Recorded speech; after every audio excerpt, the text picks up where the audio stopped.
जंगल के एक शोर शराबे वाले कोने में कालू कौवे की एक विशाल चॉकलेट फैक्ट्री थी। चारों तरफ मीठी खुशबू तो फैली रहती थी, पर वहाँ काम करने वाले मजदूरों की जिंदगी में कड़वाहट भरी थी। रीमा चिड़िया और उसका पति टुन्नू उसी फैक्ट्री में सुबह की पहली किरण से लेकर रात के अंधेरे तक काम करते थे। एक दिन फैक्ट्री की चिमनी से निकलता काला धुआं बादलों से मिल रहा था। रीमा के पंख थकान से टूट रहे थे।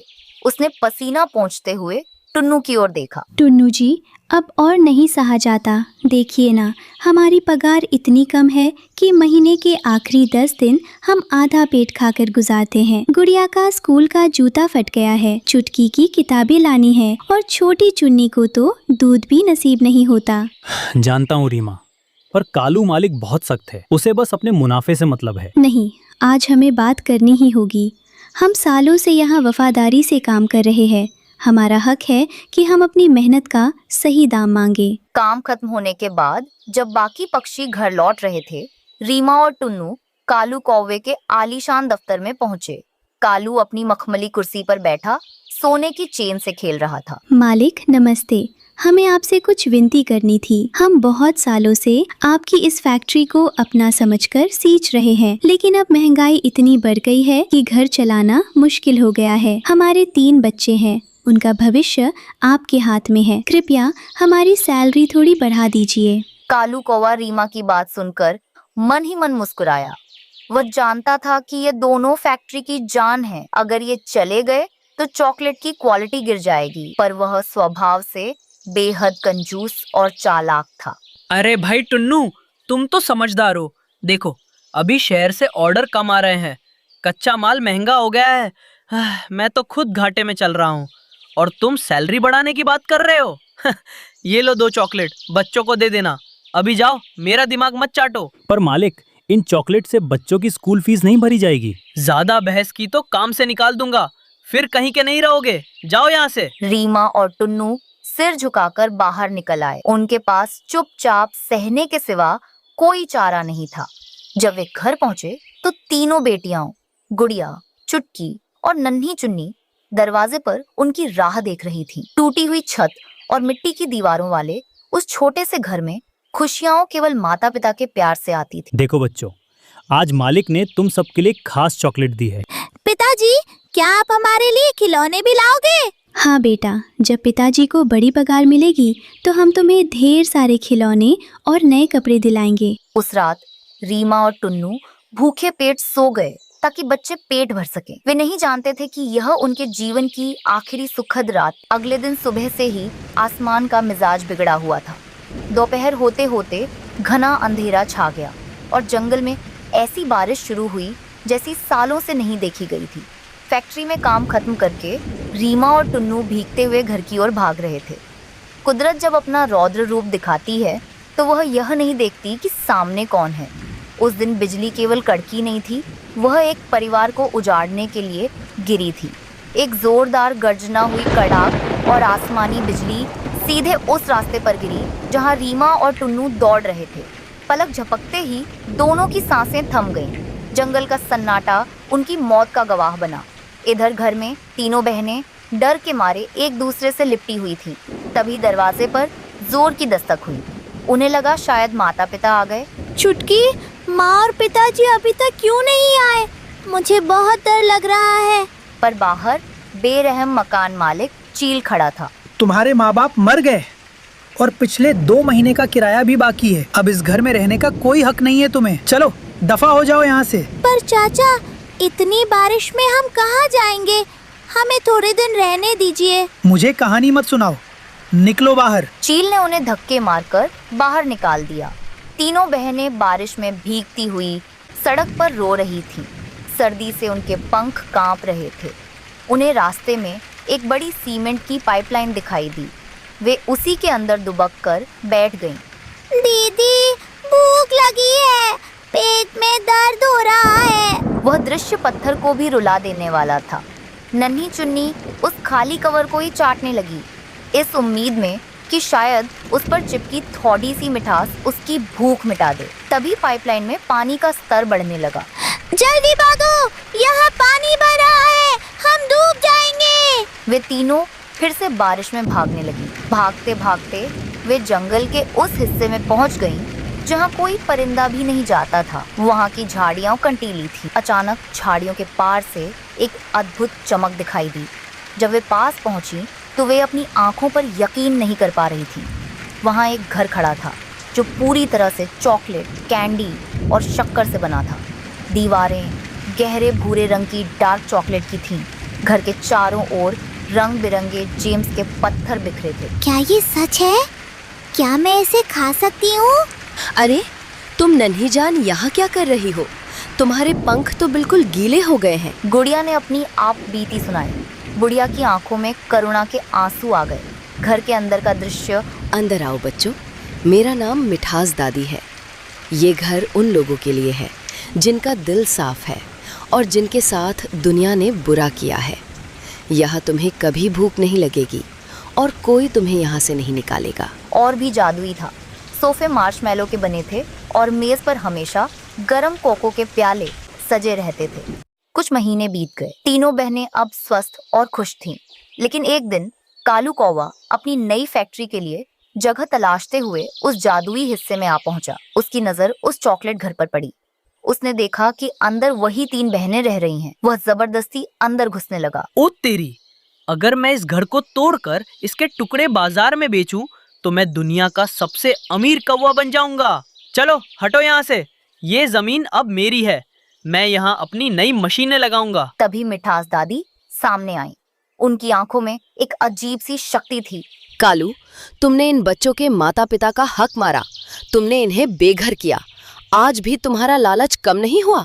कालू ने दादी को धक्का देना चाहा, पर जैसे ही उसने दीवार को छुआ वह पिघलने लगी और कालू के पैरों को जकड़ लिया। देखते ही देखते कालू उस चॉकलेट के दलदल में फंस गया। कालू डर गया।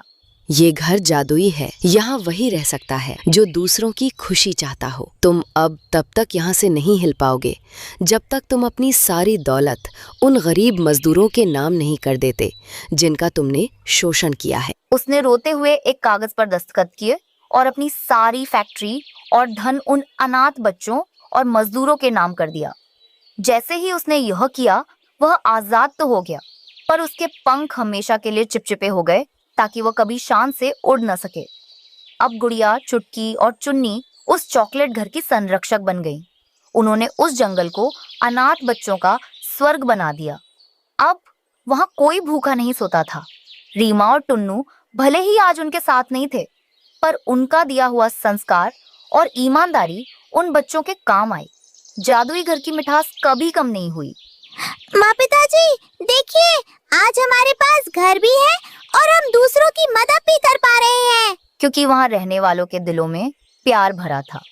और इस तरह गरीबी और अंधेरे से शुरू हुई वह कहानी रोशनी और मिठास के साथ हमेशा के लिए अमर हो गई। जंगल के सभी पक्षी बहुत परेशान थे। जंगल में गर्मी का मौसम चल रहा था, जिसके कारण भोजन कहीं भी आसानी से नहीं मिल रहा था। गर्मी इतनी थी कि जंगल के पक्षी दाना ढूंढने के चक्कर में गर्मी से बेहोश होकर नीचे गिर रहे थे। भूख के मारे अब पक्षी भोजन को लेकर आपस में लड़ने लगे थे। एक दाना देखकर तोता और कबूतर झगड़ पड़े। ये दाना मेरा है, मैं यहाँ पहले आया था। क्या कहा? मैं ये दाना कल देख के गया था। कल मुझे भूख नहीं थी, इसलिए मैंने सोचा कि मैं ये दाना आज खाऊंगा, और आज तुम आकर अपना हक जता रहे हो। तो तुम ये दाना खा के दिखाओ। तो तुम ये दाना खाकर दिखाओ। मेरा नाम भी कबूतर नहीं, अगर तुम्हारी ये बड़ी चोंच तोड़ कर ना रख दी। कबूतर और तोता आपस में लड़ने ही वाले थे कि तभी वहां रीमा चिड़िया आ जाती है। ये आप क्या कर रहे हैं? आप अच्छे दोस्त हैं और क्यों आपस में लड़ रहे हैं? दोस्ती का पता मुश्किल समय में ही तो चलता है। थोड़ा मुश्किल समय क्या आया, आपने आपस में लड़ाई शुरू कर दी। चिड़िया बहन, ठीक कहा आपने, हम गलत कर रहे थे। ये ले कबूतर, ये दाना आप खा ले, मैं कहीं और से ढूंढ लूं। मुझे भी माफ कर दो मित्तू। चलो हम दोनों इसमें से आधा आधा करके खाते हैं। फिर चिड़िया उन दोनों में आधा आधा दाना बांट देती है और वे दोनों आधा आधा दाना खा लेते हैं। रीमा चिड़िया ने भी अपने लिए आज का भोजन ढूंढ लिया था। फिर वे सब अपने अपने घर को चले जाते हैं। मम्मा, आप फल खाएं, हम बाद में खाएंगे। बेटा, मैंने तो रास्ते में ही भोजन कर लिया था। ये फल मैं आपके लिए लाई हूँ, आप दोनों खा लें। हाँ, हमें सब पता है मम्मा, आप कल से भूखी है। ऐसा कहते हुए गुड़िया और कुकू आधा फल अपनी माँ की तरफ बढ़ाते हैं। मम्मा, हम थोड़ा थोड़ा फल खा लेते हैं। फिर रीमा और उसके बच्चे फल को आपस में बांटकर खाते हैं। फिर गुड़िया और कुकू और उनकी माँ सो जाते हैं। दूसरे दिन गुड़िया और कुकू किताब पढ़ रहे थे जिसमें लिखा था कि घने जंगल में एक विशाल आम का पेड़ है। गुड़िया बहन, मुझे इस विशाल आम के पेड़ के पास जाना है और मीठे मीठे रसीले आम खाना है। हाँ कुकू, मुझे भी जाना है। चलो हम मम्मा से पूछते हैं और साथ में जाते हैं। मम्मा, अगर हमारे जंगल में बहार नहीं है तो हो सकता है किसी और जंगल में बहार हो और हमें वहाँ से दाना मिल जाए। बेटा, हाँ, मगर हमें क्या पता कि इस समय बाहर कहाँ है और हमें दाना कहाँ से मिलेगा। हमने हमारे बुक में देखा है कि घने जंगल के बीच में एक आम का फल है, हम वहाँ जाएंगे। तो मम्मा, हमें कोशिश करनी चाहिए ना? हो सकता है कोशिश करने से हमें कहीं से फल मिल जाए। अगर कोई ऐसा नहीं करता तो हम करेंगे। मम्मा, अपने जंगल के पक्षियों के लिए हम ढूंढ लेंगे। अच्छा अच्छा, ढूंढ लेना। दूसरे दिन चिड़िया नदी पर बैठी गोरी कौवी से कहती है, मेरे गुड़िया और कुकू भी आज दाना ढूंढने गए हुए हैं। ऐसे मौसम में तो हम बड़े पक्षियों को कुछ नहीं मिलता, फिर गुड़िया और कुकू को क्या मिलेगा? मगर गोरी कौवी और उनकी माँ यह नहीं जानती थीं कि गुड़िया और कुकू तो आज उड़ते उड़ते बहुत दूर घने जंगल में चले जाते हैं। वह वहाँ चले गए हैं जहाँ कोई भी पक्षी अभी तक नहीं गया था। वहाँ के पेड़ बहुत घने थे। गुड़िया और कुकू के लिए उड़ना बहुत मुश्किल था, मगर फिर भी वो पेड़ों से बच बच कर आहिस्ता आहिस्ता इधर उधर देखते हुए उड़े जा रहे थे। वह थोड़ा और आगे जाते हैं और फिर अचानक गुड़िया और कुकू को एक बड़ा पेड़ दिखाई देता है जिस पर कोई फल लगा हुआ था। इतने बड़े आम के पेड़ और उसमें लगे फलों को देखकर भाई बहन बहुत खुश हुए। हमने कर लिया गुड़िया बहन, हमने कर लिया। हमने सब पक्षियों की परेशानी का उपाय ढूंढ लिया। अब सारे पक्षी आम खाएंगे। हाँ कुकू, चलो अब हम खाना शुरू करते हैं। फिर गुड़िया और कुकू वहाँ बैठकर एक आम खाते हैं जो बहुत मीठा था, और गुड़िया और कुकू एक आम अपनी माँ के लिए तोड़कर वापस उड़ते हैं। वो बहुत तेजी से उड़ते हुए अपने घर पहुँचते हैं। मम्मा मम्मा, देखिए हम आपके लिए क्या लाए हैं। मुझे अपनी आंखों पर विश्वास नहीं हो रहा। आप दोनों ये आम कहाँ से ले आए हैं? मम्मा, एक बार इसे खाकर देखिए। ये आम बहुत रसीला है और हम एक आम के पेड़ की खोज भी कर ली है जिस पर इस तरह के ढेर सारे आम लगे हुए हैं। फिर मान चिड़िया वह आम खा लेती है। रीमा चिड़िया अपने बच्चों को गले लगा लेती है। सच में बच्चों, ये आम तो बहुत स्वादिष्ट था। मेरे बच्चों ने तो बड़ा काम कर लिया है। फिर सुबह हो जाती है। गुड़िया और कुकू और रीमा चिड़िया दूसरे पक्षियों को साथ लेकर आम के विशाल पेड़ की तरफ जाते हैं। गुड़िया और कुकू तो आज ऐसे आगे आगे उड़ रहे थे जैसे वह सारे पक्षियों से बड़े हो, क्योंकि उन्होंने बहुत बड़ा काम कर लिया था। वे सब पहुंच जाते हैं। चिड़िया को अपने बच्चों पर बहुत गर्व महसूस हो रहा था और गुड़िया और कुकू भी बहुत खुश थे।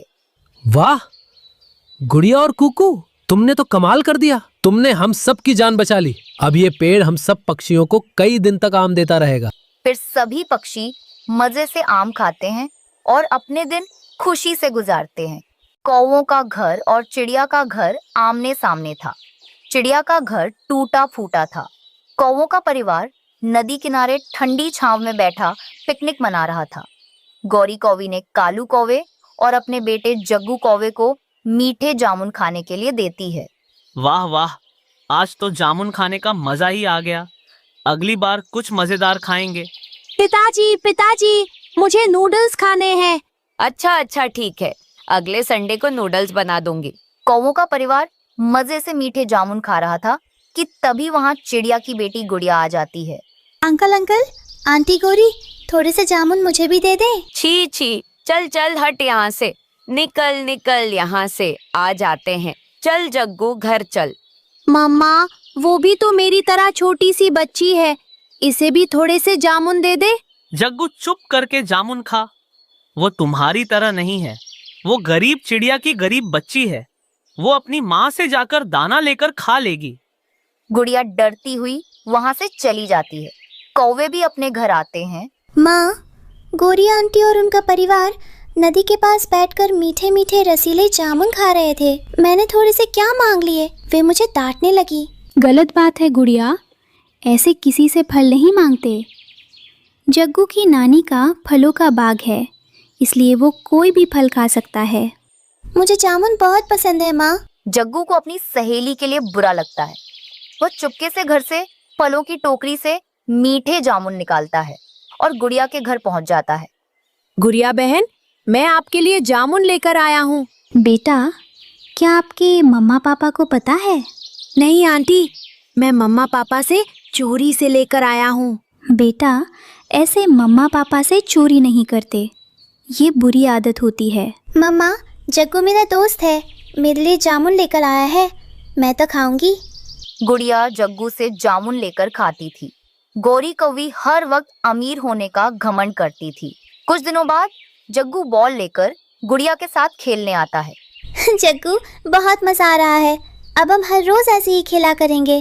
तभी गौरी कौवी वहाँ गुस्से में आ धमकती है। तुझे मैंने कितनी बार इस चिड़िया की बच्ची से खेलने से मना किया है, आज मैं देखती हूँ तेरी सारी दोस्ती।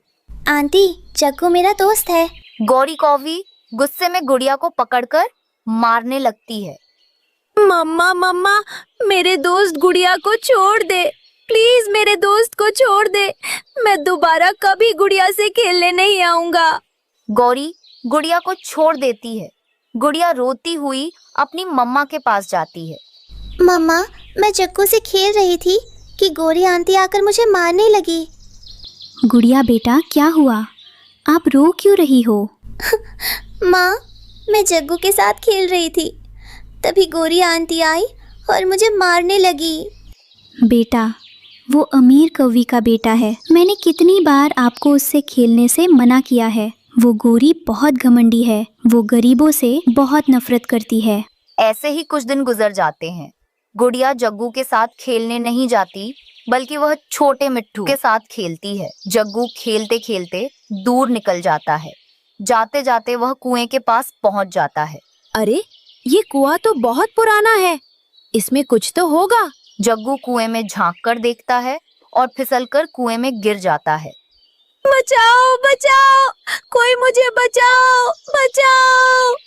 जग्गू मदद के लिए पुकारता है, लेकिन वहां कोई नहीं था जो उसकी मदद करता। शाम हुई तो गौरी कौवी परेशान होकर जग्गू को ढूंढने निकली। रास्ते में उसे मिट्ठू तोता मिला। तोते मिट्ठू तोते, क्या तुमने मेरे जग्गू को कहीं देखा है? नहीं, मैंने तो नहीं देखा। मैं तो अभी अभी दूसरे जंगल से वापस आ रहा हूँ। वहीं पास से गुड़िया गुजर रही थी। उसे कुएं से जग्गू की आवाज सुनाई दी। जग्गू, जग्गू मेरे दोस्त, चिंता ना करो, मैं आ गई हूँ। मैं अभी किसी को बुला कर लाती हूँ। गुड़िया बहन, मुझे बचाओ। गुड़िया तेजी से उड़ती है और उसे गौरी कौवी मिल जाती है।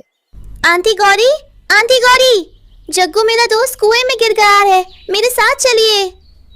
कहाँ? मेरा जग्गू कहाँ है? गौरी कौवी और गुड़िया कुएं पर पहुंचते हैं और रस्सी की मदद से जग्गू को बाहर निकालते हैं। गुड़िया मेरे दोस्त, अगर आप यहाँ ना आते तो मैं इस कुएं में ही मर जाता। जग्गू, जब से आपकी मम्मा ने मुझे आपसे खेलने से मना किया है, मैं छोटे मिट्ठू से खेलने जाती हूँ। मैं छोटे मिट्ठू से खेलकर वापस आ रही थी कि मैंने आपकी आवाज़ सुनी। गुड़िया बेटा, मुझे माफ कर दो। तुमने मेरे बेटे की जान बचाकर मुझ पर बहुत बड़ा एहसान किया है। आज से आप दोनों इकट्ठे खेलोगे और एक साथ ही जंगल घूमने जाओगे। यह सुनकर गुड़िया और जग्गू खुश हो जाते हैं और हंसी खुशी साथ रहने लगते हैं। फिर वे सब वापस घर जाते हैं। गौरी चिड़िया के लिए भी एक नया घर बनाकर देती है। फिर वे दोनों पड़ोसी खुशी खुशी रहने लगते हैं।